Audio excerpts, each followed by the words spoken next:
अस्सलाम वालेकुम नाज़रीन, मां कलसूम किचन मां तव्हां सां गॾु। वधिक वीडियो ॾिसण लाइ असांजे यूट्यूब चैनल खे सब्सक्राइब, फेसबुक पेज खे लाइक ऐं ट्विटर अकाउंट खे फॉलो करणु न विसारींदा। अॼु असां ठाहे रहिया आहियूं पंहिंजे किचन में दाल माश।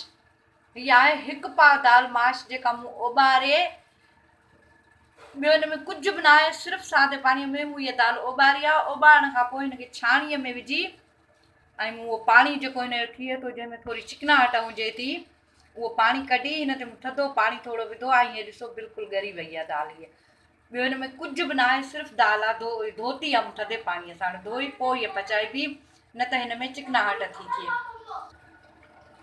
ऐं इहे आहिनि टमाटा, तक़रीबन यानी 2 नॉर्मल टमाटा आहिनि।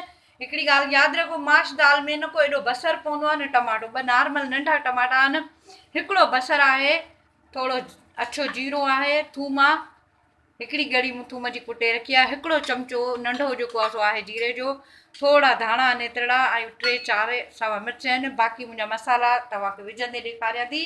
त मुंहिंजी कढ़ाई गरम थी चुकी आहे। हीअ बिल्कुलु कोप ॾिसो तेल जो भरियल आहे। इहो सभु मां हिन में विझंदसि। दाल माश फ्राई थी थिए, इन में तेल जी ज़्यादा गुंजाइश थी हुजे। तेल घटि हूंदो त दाल ठहंदी ई न हुआ। अक्सर असांजे घरनि में दाल माश घटि ठहंदी आहे, वणंदी त आहे, पर चाहींदा आहियूं त होटल जी हुजे, घर जी न पचायूं। तव्हां घर में पचायो, बिल्कुलु होटल वारो जाइको हूंदो उन में, जहिड़ी तव्हां चाहियो था। हाणे हिन में मां विझंदसि बसर मां कंदसि गोल्डन, यानी पकल हूंदा फुल। त नाज़रीन, इहे ॾिसो मुंहिंजा बसर बिल्कुलु तयारु आहिनि। हिननि खे घणो ॻाढ़ो न आहे करिणो। हीअ कलर हिननि जो ज़बरदस्त आहे, अञा बि तेज़ न थी वञनि। हिन में अछो जीरो विधो आहे ऐं जेको आहे सो जेका थूम कुटे रखी उहा विधी आहे। थोरो हिनखे ज़रूरु फ्राई कजे त हिन जो कचो जेको आहे पन ख़तमु थी वञे। ऐं हिन में विझंदसि मां टमाटा। बाहि बिल्कुलु मूं हिन घटि करे छॾी आहे हींअर, त जीअं मुंहिंजा बसर सड़नि न। हाणे हिन में मां अधु चमिचो गरम मसालो आहे। भाॼियुनि जा तक़रीबन साॻा ई मसाला था वञनि, बसि थोरी हेर फार ई करणी थी पए। चमिचो हेड जो आहे, मिक़दार जो रुॻी अंदाज़ो करिणो थो पए, घटि वधि। 2.5 चमिचा मूं जेको आहे सो ॻाढ़ा मिर्च पाउडर विधो आहे हिन में, ऐं हिकिड़ो चमिचो गरम सुका धाणा पाउडर, ऐं 1 चमिचो लूणु। हिन में विझंदसि मां थोरो पाणी, त जीअं मुंहिंजो मसालो जेको आहे बिल्कुलु ॻरी वञे, टमाटा ॻरी वञनि जीअं। हिनखे 5 मिंट खनि मां ढक लॻाईंदसि, त जेसिताईं मुंहिंजो मसालो हीउ बिल्कुलु ॻरी तयारु थी वञे।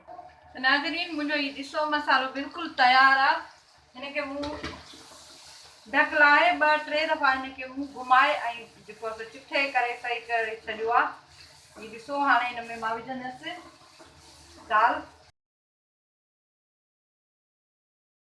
हिनखे चङी तरह मिक्स करे अञा मां हिनखे 5 मिंट 6 मिंट अञा 10 मिंट ढक लॻाईंदसि, बिल्कुलु हल्की बाहि ते, त हीअ जेका दाल आहे ऐं जेको ठाहियो आहे हिन जो मसालो टमाटा वग़ैरह, इहे सभु चङी तरह पाण में जेको आहे न मिली वञनि। त नाज़रीन, हीअ ॾिसो मुंहिंजी दाल बिल्कुलु तयारु आहे। हाणे हे ॾिसो हिन जो तेल, हिन जो कलर, जाइको त तव्हां पाण ठाहींदव त पोइ ख़बर पवंदी। सावा धाणा जेके मूं कटे रखिया हुआ ऐं सावा मिर्च। हीअ दाल मुंहिंजी बिल्कुलु तयारु आहे। हाणे मां तव्हांखे डिश आउट करे ॾसियां थी प्लेट में। त नाज़रीन, मुंहिंजी दाल माश फ्राई बिल्कुलु तयारु आहे। तव्हां ॾिसो, ज़रूरु ट्राई कजो। तव्हां होटल जी दाल बि भुलिजी वेंदव, एॾी ज़बरदस्त इहा घर में पंहिंजे साफ़ सुथरे तरीक़े सां ठाहियो। उमेदु आहे तव्हांखे पसंदि ईंदी। ज़रूरु ट्राई कयो, शेयर कयो, मूंखे कमेंट्स कयो, ॿुधायो त तव्हांखे कीअं थियूं मुंहिंजूं रेसिपियूं लॻनि। दुआउनि में यादि कंदा, सदाईं गॾु। अल्लाह हाफ़िज़।